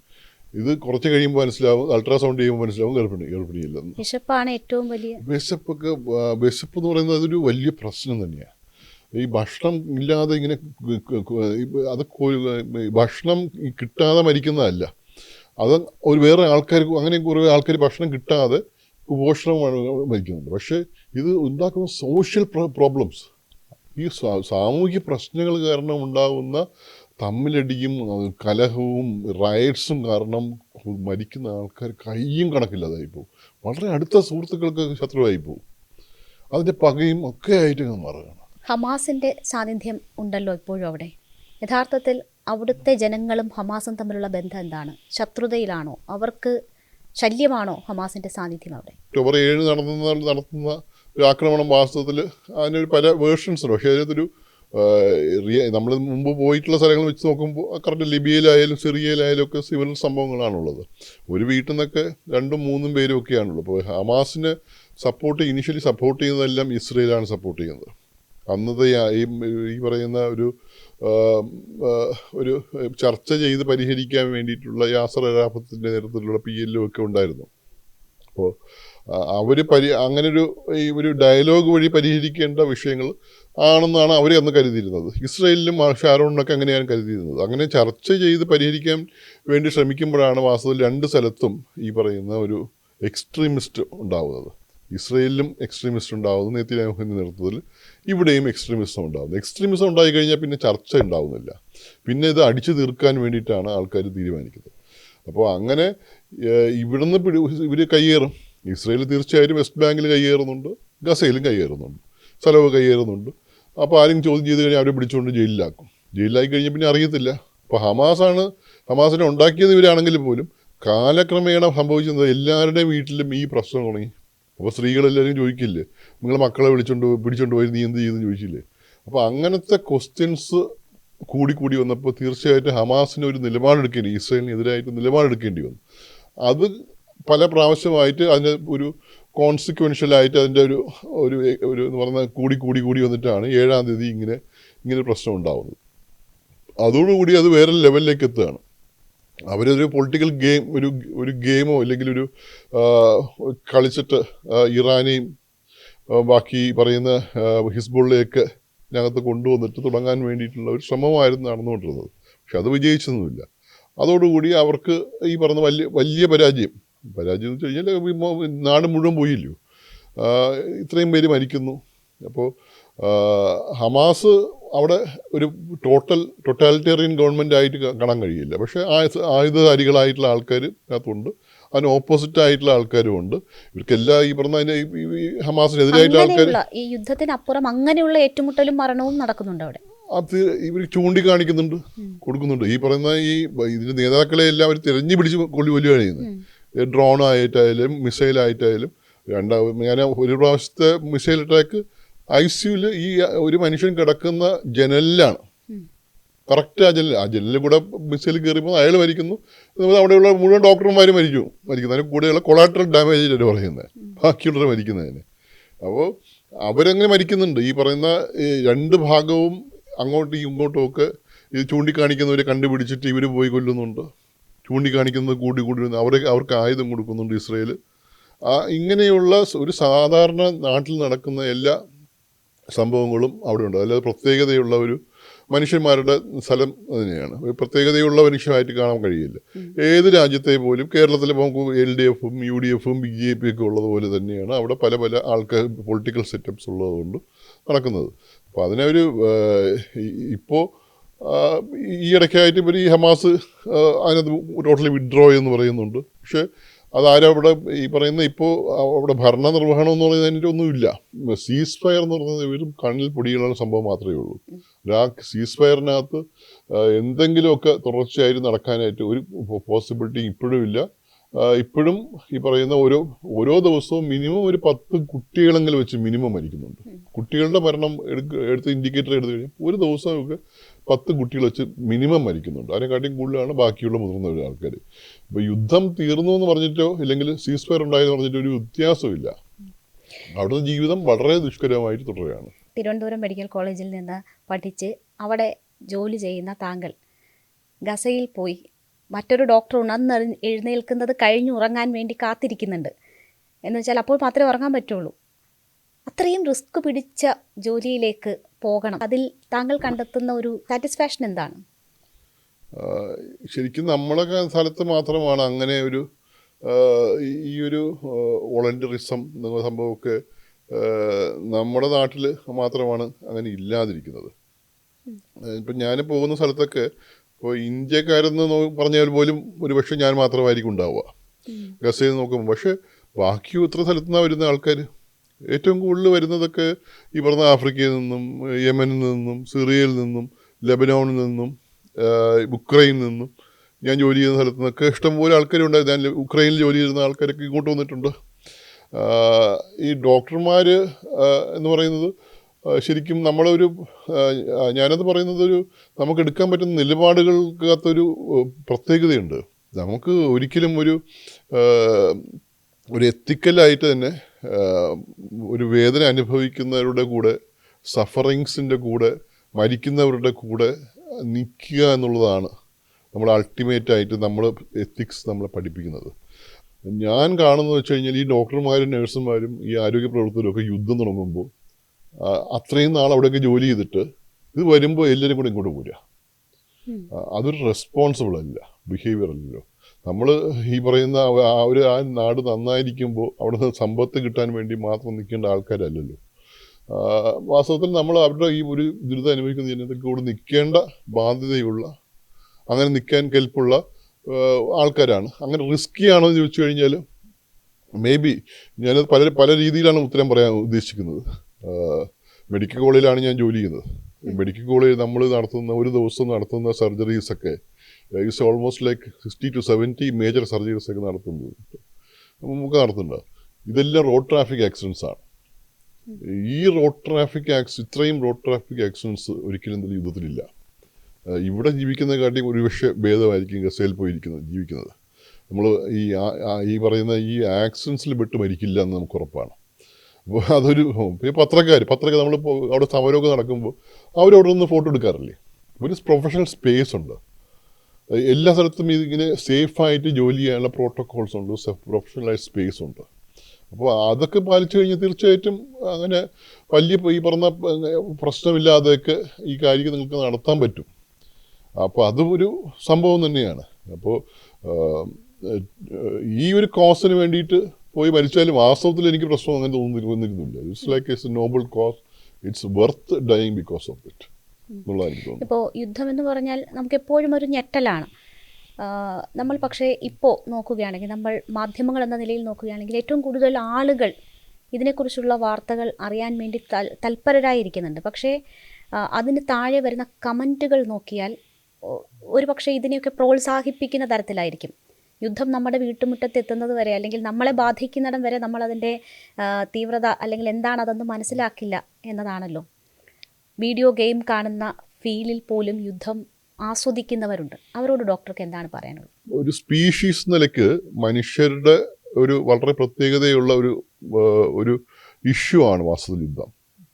വേറൊരു സ്പീഷീസിന് വാസ്തവത്തിൽ സ്വന്തം സ്പീഷീസിലുള്ള ആൾക്കാരെ ഭക്ഷണത്തിന് വേണ്ടി അല്ലാതെ കൂട്ടത്തോടെ ഇങ്ങനെ കൊന്നെടുക്കുക, ഒരു ഒരു ഒരു വിഭാഗം ആൾക്കാർ അല്ലെങ്കിൽ ഒരു റിലീജിയൻസ് ആയിട്ടുള്ള ആൾക്കാർ, ഒരു വിശ്വാസത്തിലുള്ള ആൾക്കാർ ഒരുമിച്ച് ജനോസൈഡ് നടത്തുക, ഇങ്ങനത്തെ ഒരു പരിപാടിയൊന്നും വാസ്തവത്തിൽ വേറൊരു സ്പീഷീസിനും ഇല്ലാത്തതാണ്. പക്ഷേ എല്ലാവരും ഇതിന് ദൂരെയാണെന്നുള്ള തോന്നലാണ്. നമുക്ക് ഈ പറയുന്നത്, നമ്മൾ ഈ കേരളത്തിലിരിക്കുമ്പോഴോ ഇല്ലെങ്കിൽ ഇരിക്കുമ്പോഴോ യുദ്ധമൊന്നും ഇവിടെ വരത്തില്ല. അപ്പോൾ നമ്മൾ നിലപാടെടുക്കുന്നത് എന്താ, ഒരാൾ ശരി ഒരാൾ തെറ്റ് എന്നപ്പുറത്തേക്ക് ഈ പറയുന്ന ആ സ്ഥലത്ത് പോയി നിന്ന് നോക്കുമ്പോൾ മനസ്സിലാവുള്ളൂ, അവിടുത്തെ സാധാരണപ്പെട്ട മനുഷ്യരെ സംബന്ധിച്ചിടത്തോളം പൊളിറ്റിക്കൽ ഡിസിഷൻ എടുക്കുന്ന, യുദ്ധത്തിന് വേണ്ടി ഡിസിഷൻ എടുക്കുന്ന ആൾക്കാർ വളരെ ദൂരെയാണ്. അനുഭവിക്കുന്ന ജനങ്ങളായിട്ട് മാത്രമേ, അനുഭവിക്കുന്ന ഒരു ഇതിനെ ബ്രണ്ട് ബെയർ ചെയ്യുന്ന ആൾക്കാർ മാത്രമായിട്ടായിരിക്കും വാസ്തവത്തിൽ അതിനകത്ത് അകപ്പെട്ടു പോകുന്നവർ നിൽക്കുന്നത്. അപ്പോൾ അങ്ങനെ ജീവിക്കുന്ന മനുഷ്യർ ഇപ്പോൾ ഇത്രയും ഇങ്ങനെയൊക്കെ ഒരു സിസ്റ്റം ഉണ്ടാക്കുമ്പോൾ നമ്മൾ ഡിഫറൻ്റായിട്ട് ആകെ മനസ്സിലാക്കുന്നത്, ഇവരൊക്കെ ഒരു പ്രാവശ്യമെങ്കിലുമൊക്കെ ഈ സ്ഥലത്ത് പോയിട്ട് അവിടെ ഈ ദുരിതം അനുഭവിക്കുന്ന മനുഷ്യരെ കണ്ടു കഴിഞ്ഞാൽ, അല്ലെങ്കിൽ മരിക്കുന്ന കുട്ടികളെ കണ്ടു കഴിഞ്ഞാൽ, കൈകാലി പോയിട്ടുള്ള ആൾക്കാരെ കണ്ടു കഴിഞ്ഞാൽ, അറ്റ്ലീസ്റ്റ് അവരെയൊക്കെ ഞാനായിരുന്നെങ്കിലെന്നോ അല്ലെങ്കിൽ എൻ്റെ കുട്ടികളായിരുന്നെങ്കിലും ഒക്കെ ചിന്തിച്ചു തുടങ്ങിയാൽ തീർച്ചയായിട്ടും വലിയൊരു മാറ്റം ഉണ്ടാക്കാൻ കഴിയുമെന്നുള്ളതാണ്. ഡിഫറൻ്റായിട്ട് ഇതുവരെയെങ്കിലും യുദ്ധത്തിനെതിരെ പ്രവർത്തിച്ചുള്ളത് വാസ്തവത്തിൽ മനുഷ്യരുടെ സഫറിങ്സാണ്. ആ സഫറിങ്സ് കണ്ടുകൊണ്ടാണ് വാസ്തവത്തിൽ യുദ്ധം എപ്പോഴുമൊക്കെ പോസ്റ്റ്പോൺ ചെയ്യപ്പെടുന്നതോ അല്ലെങ്കിൽ വേണ്ടെന്ന് വെക്കപ്പെടുന്നതോ ഒക്കെ അങ്ങനെ തന്നെയാണ്. എന്നിരുന്നാലും ഈ മനുഷ്യൻ്റെ ഒരു സ്പീഷീസ് നിലയ്ക്ക് നമ്മുടെ ഒരു ജനറ്റിക് എററായിട്ട് വേണമെങ്കിൽ യുദ്ധത്തിനെ കാണേണ്ടതാണ്. നമ്മൾ എത്രയോ ഭാഗ്യം ചെയ്ത മനുഷ്യരാണ് എന്ന് തോന്നിപ്പോകും. നമ്മളിവിടെ ഒരു രോഗിക്ക് ഒരു ചികിത്സ പിഴവുണ്ടായാൽ പോലും അത് വാർത്തയും അതിൽ ഇടപെടലും ആവശ്യപ്പെടുന്ന മനുഷ്യരാണ് നമ്മൾ. ഈ പോയ രാജ്യങ്ങൾ വെച്ച് നോക്കുമ്പോൾ ഡോക്ടർക്ക് എങ്ങനെയാണ് അത് ഫീൽ ചെയ്യുന്നത്? എങ്ങനെ അത് അഡ്രസ്സ് ചെയ്യും? ഒരു പ്രദേശം എന്ന നിലയ്ക്ക് ഇത്രയും വൈബ്രൻ്റ് ആയിട്ടുള്ള ഇത്രയും കാര്യങ്ങളൊക്കെ ചർച്ച നടത്തുന്ന, തലനാരിഴ കീറി ചർച്ച നടത്തുന്ന ഒരു ജനത, നന്നായിട്ട് നല്ല സ്റ്റാൻഡേർഡ്സോട് ജീവിക്കുന്ന ജനത, ആരോഗ്യത്തോട് ജീവിക്കുന്ന ജനത, നല്ല വിദ്യാഭ്യാസമുള്ള ജനത, ഏത് സ്ഥലത്ത് പോയിട്ട് വന്നു കഴിഞ്ഞാലും പോയിട്ട് വരുമ്പോൾ നമുക്ക് കാണുന്ന ഇത്രയും മനോഹരമായ സ്ഥലം, ഇതിൽ പല മനോഹരമായ സ്ഥലത്ത് നമ്മൾ സത്യം പറഞ്ഞാൽ ഏത് കാര്യം എടുത്തു കഴിഞ്ഞാലും, ചെലവിൻ്റെ കാര്യം എടുത്താലും എന്ത് കാര്യം എടുത്തു കഴിഞ്ഞാൽ ഇത്രയും നല്ലൊരു സ്ഥലം വാസ്തവത്തിൽ കേരളമല്ലാതെ വേറെ സ്ഥലം എനിക്ക് അങ്ങനെ കാണാൻ കഴിയുന്നില്ല. തിരിച്ചു വരുമ്പോൾ നമ്മൾ ഇത്രയും ഒരു മദർലി എന്നതിനപ്പുറത്തേക്ക് അത്രയ്ക്കും മനോഹരമായ സ്ഥലത്താണ്, വളരെ നല്ല ആൾക്കാരുടെ കൂടെയാണ്, ഇത്രയും മതസൗഹാർദ്ദത്തോട് കഴിയുന്ന ഒരു ആൾക്കാരുടെ കൂടെയാണ് നമ്മൾ ജീവിക്കുന്നതെന്നും പ്രദേശത്തോട് ജീവിക്കുന്നതെന്നും എന്തായാലും പറയാൻ പറ്റും. അതേസമയം ഈ പറയുന്ന ഈ പ്രശ്നങ്ങളിലൊക്കെ അങ്ങനെ നമ്മൾ ഇടപെടേണ്ട എന്ന് തീരുമാനിക്കുന്ന ഒരാൾക്കാരും കൂടെയാണ്. അത് നമുക്കിപ്പോൾ ഈ പറഞ്ഞ കോക്രോച്ച് പാർട്ടിയുടെ പ്രശ്നത്തിൽ കണ്ടതാണ്. നമ്മൾ കേരളത്തിലെ ആൾക്കാർ എത്ര കണ്ടതിൽ പങ്കെടുത്തിട്ടുണ്ടോയെന്ന് എനിക്കറിയില്ല, കുറവാണ്, തീർച്ചയായിട്ടും കുറവാണ്. അതിനകത്തൊരു മനോധൈര്യത്തോടു കൂടി അത് ഡു ഓർ ഡൈ എന്ന നിലപാടോടു കൂടി പങ്കെടുത്തിൽ എത്ര പേരുണ്ടെന്ന് അറിയത്തില്ല. യുദ്ധത്തിനെ വളരെ ദൂരെ നിന്ന് കാണുന്ന മനുഷ്യരും ഇവിടെ നിന്ന് പ്രതിഷേധിക്കുന്ന മനുഷ്യരും അപ്പുറത്തേക്ക് നമ്മൾ അതും കാട്ടി കുറച്ച് വളരാനുണ്ട്. നമ്മൾ അവരുടെ കൂടെ പോയി നിൽക്കേണ്ടതുണ്ട്, അത് കാണേണ്ടതുണ്ട്. അതിനുള്ള പറ്റിയ ആൾക്കാരാണ് നമ്മൾ. അത് കൂടെ ചെയ്തു കഴിഞ്ഞാൽ തീർച്ചയായിട്ടും ഏറ്റവും നല്ല പ്രദേശമായിരിക്കും എന്നാണ് എനിക്ക് തോന്നുന്നത്. കേരളത്തിൽ ഇതുപോലെ വർക്ക് ചെയ്യാൻ പറ്റിയ ഒരു അവസരം എന്ന് പറയുന്നത് കോവിഡ് കാലമായിരുന്നു. കാസർഗോഡ് അവിടെ ഡോക്ടർ ഉണ്ടായിരുന്നു. അതിനെക്കുറിച്ചുള്ളൊരു കുറിപ്പിൽ ആഫ്രിക്കൻ രാജ്യങ്ങളിൽ എബോള വന്നപ്പോൾ പോയി അവിടെ ജോലി ചെയ്ത കാലവുമായി കൂട്ടിയിണക്കി ഡോക്ടർ ഒരു അനുഭവക്കുറിപ്പ് ഇറക്കിയിട്ടുണ്ടായിരുന്നു. എന്താണ് കേരളത്തിലെ കോവിഡ് കാലവും അത് അവിടെ സേവനമനുഷ്ഠിച്ചപ്പോഴുള്ള ആ ഒരു ഓർമ്മ എന്താണ്? ആ ഒരു കമ്പാരിസണിലേക്ക് വന്ന സാഹചര്യം. ഞാൻ 2014-15 സിയറലിയോണിലുണ്ടായിരുന്നു. നമ്മൾ എബോളയിൽ, അവിടുത്തെ എബോള ഇപ്പോൾ കഴിഞ്ഞ കുറച്ച് കാലം എബോള ഉണ്ടായി. നമ്മൾ ആ സമയത്ത് നമുക്ക് പോകാൻ പറ്റിയില്ലെന്നേ ഉള്ളൂ. അപ്പോൾ എബോള വെച്ച് കഴിഞ്ഞാൽ കോവിഡിനെക്കാട്ടിയും ഒക്കെ കോവിഡിൻ്റെ ഒരു ഭയങ്കര മോർട്ടാലിറ്റി റേറ്റൊക്കെ കൂടുതലുള്ളതാണ്. ഓൾമോസ്റ്റ് 90% ഒക്കെ മോർട്ടാലിറ്റി റേറ്റൊക്കെ ഉള്ള ഒരു രോഗമാണ് എബോള. കോവിഡ് 1% to 2% ഒക്കെയാണ് മോർട്ടാലിറ്റി ഉള്ളത്. പക്ഷെ അതിൽ പിടിവിടുന്ന ആൾക്കാരുടെ എണ്ണം കൂടുതലായതുകൊണ്ടാണ് നമുക്ക് എണ്ണം ഇവിടെ കൂടി വരുന്നത്. അപ്പോൾ എബോളയിൽ അന്ന് അവിടെ ഒരു ഇൻട്രസ്റ്റിംഗ് പരിപാടിയായിരുന്നു, ഇൻട്രസ്റ്റിംഗ് ആയിട്ടുള്ള ഫിനോമിന. അവിടെ ഈ എബോള സമയത്ത് ഭയങ്കരമായൊരു ആഭ്യന്തര കലഹം ഉണ്ടാകുന്നുണ്ട് സിയറ ലിയോണിലും ന്യൂടൗണിലൊക്കെ. അപ്പോൾ അങ്ങനെ ഏകദേശം 1500ഓളം പേർക്ക് പരിക്കേറ്റു. അപ്പോൾ ഇവരെല്ലാവരും ആരാണ് എബോള പിടിച്ചതെന്നോ അല്ലെങ്കിൽ എബോള പിടിച്ചതെന്നോ ആർക്കും അറിയില്ല. അപ്പോൾ ഡോക്ടർമാർക്ക് ഈ പറഞ്ഞ ശസ്ത്രക്രിയ ചെയ്യാനായിട്ട് പറ്റില്ല. കാരണം ഇത് എബോള ശസ്ത്രക്രിയ ചെയ്യാന്ന് വെച്ച് കഴിഞ്ഞാൽ എന്തായാലും ഈ ബ്ലഡും ഒക്കെ പുറത്ത് വരുന്നതല്ലേ. അപ്പം ഇത് പറ്റില്ല. അപ്പോൾ ഒരു പ്രത്യേക ടീമിനങ്ങ് ഉണ്ടാക്കി. UN-ൻ്റെ നേതൃത്വത്തിൽ ഒരു വിവിധ സംഘടനകളൊക്കെ ചേർന്നൊരു ടീം ഉണ്ടാക്കി. ആ ടീമിൻ്റെ മേധാവിയായിട്ടാണ് ഞാൻ, ഡയറക്ടറായിട്ടാണ് പോയത്. സർജറി എന്ന് വെച്ചാൽ ഇത് ഇവിടെ നമ്മൾ ഇതൊക്കെ ഈ വേഷം ഇട്ട് തന്നെ അവിടെ സ്പേസ് സ്യൂട്ട് പോലത്തുള്ള കുറച്ച് ഭയങ്കര ഒരു കൂടുതൽ പ്രൊട്ടക്ഷനുള്ള സ്വന്തമായിട്ട് ഓക്സിജനൊക്കെ ക്യാരി ചെയ്യണം. ഓക്സിജൻ ക്യാരി ചെയ്ത് കൃത്യമായിട്ട് ആ സമയത്ത് 1 മണിക്കൂറൊക്കെ കിട്ടത്തുള്ളൂ. ആ സമയത്തിനകം കംപ്ലീറ്റ് ചെയ്യണം. അപ്പോൾ അങ്ങനെയുള്ള ശരിക്കും റിസ്കി ആയിട്ടുള്ള സംഭവമാണ്. അപ്പോൾ അത് കഴിഞ്ഞിട്ട് അതിന് 21 ഡേയ്സാണ് അതിൻ്റെ ഈ ഐസൊലേഷൻ. അവിടെ തിരിച്ചു പോരാൻ നേരത്തെ 21 ദിവസം അവിടെ കഴിയണം. അപ്പോൾ ആ 21 ദിവസം നമ്മൾ കഴിഞ്ഞതെന്ന് വെച്ച് കഴിഞ്ഞാൽ ഈ പറയുന്നത് ഓർഗനൈസ് ചെയ്യുന്നത് എങ്ങനെയാണെന്നൊക്കെ അവിടെ ഓഫീസിൽ കുറച്ച് വർക്ക് ഉണ്ടായിരുന്നു. അപ്പോൾ അപ്പോഴാണ് ഞാൻ വാസ്തവത്തിൽ ഈ ഹോസ്പിറ്റൽസ് എങ്ങനെയാണ് ഓർഗനൈസ് ചെയ്യുന്നത്, ഈ ഇതിനകത്തുള്ള എബോള ട്രീറ്റ്മെൻറ്റ് സെൻറ്റേഴ്സ് ഓർഗനൈസ് ചെയ്യുന്നത്. ഏകദേശം അതുപോലെ തന്നെയാണ് വാസ്തവത്തിൽ കോവിഡ്. അപ്പോൾ നമ്മൾ കേരളത്തിൽ വന്നപ്പോൾ കേരളത്തിനകത്ത് ആദ്യം നമ്മൾ തുടങ്ങിയത് ട്രിവാൻഡ്രം മെഡിക്കൽ കോളേജാണ് ഫസ്റ്റ് കോവിഡ് സെൻറ്റർ തുടങ്ങുന്നത്. അപ്പോൾ ഞാനായിരുന്നു അവിടുത്തെ ഡെപ്യൂട്ടി സൂപ്രണ്ടും എമർജൻസി മാനേജ് ചെയ്ത് നോക്കും. അപ്പോൾ നമ്മൾ അവിടെ തുടങ്ങി. പിന്നെ അത് കഴിഞ്ഞിട്ട് മിക്കതും പല സ്ഥലത്തുമൊക്കെ കാസർഗോഡ് പോയിട്ട് നമ്മൾ തുടങ്ങിയിട്ടുണ്ടായിരുന്നു. അപ്പോൾ ഇത് ഒരു നമ്മൾ മുമ്പ് പോയിട്ടുള്ള ശരിക്കും നമ്മൾ ഈ മത്സ്യത്തൊഴിലാളികളെ പറയുന്ന പോലെയാണ്. മത്സ്യത്തൊഴിലാളികൾ എല്ലാ ദിവസവും മീൻ പിടിക്കാൻ പോകുമ്പോൾ ആർക്കും ഒരു കുഴപ്പമുണ്ടാവില്ല. പക്ഷേ അവർ ഹീറോ ആവുന്നത് അവർ ദിവസവും ചെയ്യുന്ന തൊഴിൽ മനുഷ്യർ മരിക്കുന്ന സമയത്ത് അവർ ചെയ്യുമ്പോഴാണ്. അപ്പം ഞാൻ അവിടെ പോകുന്നത് വാസ്തവത്തിൽ ഇബോള സമയത്ത് പോകുന്നതൊന്നും ഒരു വിഷയമല്ല. പക്ഷേ അതിൻ്റെ ഒരു എക്സ്പീരിയൻസ് നമുക്ക് നാട്ടിൽ റിഫ്ലക്റ്റ് ചെയ്യാൻ പറ്റുമ്പോഴാണ്. അത് കഴിഞ്ഞ് മുംബൈയിൽ പോയിരുന്നു. മുംബൈയിൽ വലിയ കോവിഡ് സെൻറ്റർ നമ്മൾ തുടങ്ങാൻ പറ്റിയിട്ടുണ്ടായിരുന്നു. എന്താണ് ഡോക്ടറുടെ ഫ്യൂച്ചർ പ്ലാൻ? ഇപ്പോൾ ഇറാനിലേക്ക് പോകാൻ നോക്കുന്നു, പറ്റുന്നില്ല എന്ന് പറഞ്ഞു. പറ്റുന്ന അത്രയും കാലം ഇങ്ങനെ ദുരന്ത മുഖങ്ങളിൽ എത്തണം എന്നത് തന്നെയാണോ ആഗ്രഹം? ഞാനിപ്പോൾ മിക്കവാറും സെപ്റ്റംബർ അവസാനം ആകുമ്പോഴേക്കും അടുത്ത നമ്മളിപ്പോൾ ഇവിടെ തന്നെ ഗാസയിലേക്ക് ഉള്ള എന്തായാലും അവിടെ പോകേണ്ടി വരും. കാരണം ഈ ശസ്ത്രക്രിയയ്ക്ക് വേണ്ടിയിട്ടുള്ള സാധനങ്ങൾ വന്നിട്ടുണ്ടോ എന്ന് വെയിറ്റ് ചെയ്തുകൊണ്ടിരിക്കുക. റീകൺസ്ട്രക്റ്റീവ് സർജറീസ് ഒക്കെ സ്റ്റാർട്ട് ചെയ്യണം. അപ്പോൾ ഒന്ന് ജോർഡാനിൽ ബോർഡറിലോ അല്ലെങ്കിൽ സിറിയയുടെ ബോർഡറിലോ 2 ഹോസ്പിറ്റൽസ് തുടങ്ങിയിട്ടുണ്ട്. അപ്പോൾ അവിടെയോ ഇല്ലെങ്കിൽ ഗസയ്ക്കകത്തേക്ക് കടത്തി വിടുകയാണെങ്കിൽ അവിടെ സാധനം കടത്തി വിടണമെങ്കിൽ തീർച്ചയായിട്ടും ഗസ ഒരു സംഭവം. രണ്ടാമത്തത് ലൈനിലപ്പിലുള്ളത് സുഡാനാണ്. നോർത്ത് സുഡാനിൽ ഭയങ്കര ഇതിനെക്കാട്ടി മോശമായ സ്ഥിതി, ഏറ്റവും വളരെ ശരിക്കും ഗസയെക്കാട്ടിയൊക്കെ വളരെ മോശമായ സ്ഥലമായിട്ട് ഈ പറഞ്ഞ സുഡാൻ മാറിയിട്ടുണ്ട്. ഇവിടെ ഇപ്പോൾ 90,000 പേര് മരിച്ചു. അവിടെ ഒരു 70,000 പേര് ഒറ്റ മാസം കൊണ്ട് മെസാക്ർ ചെയ്യുക.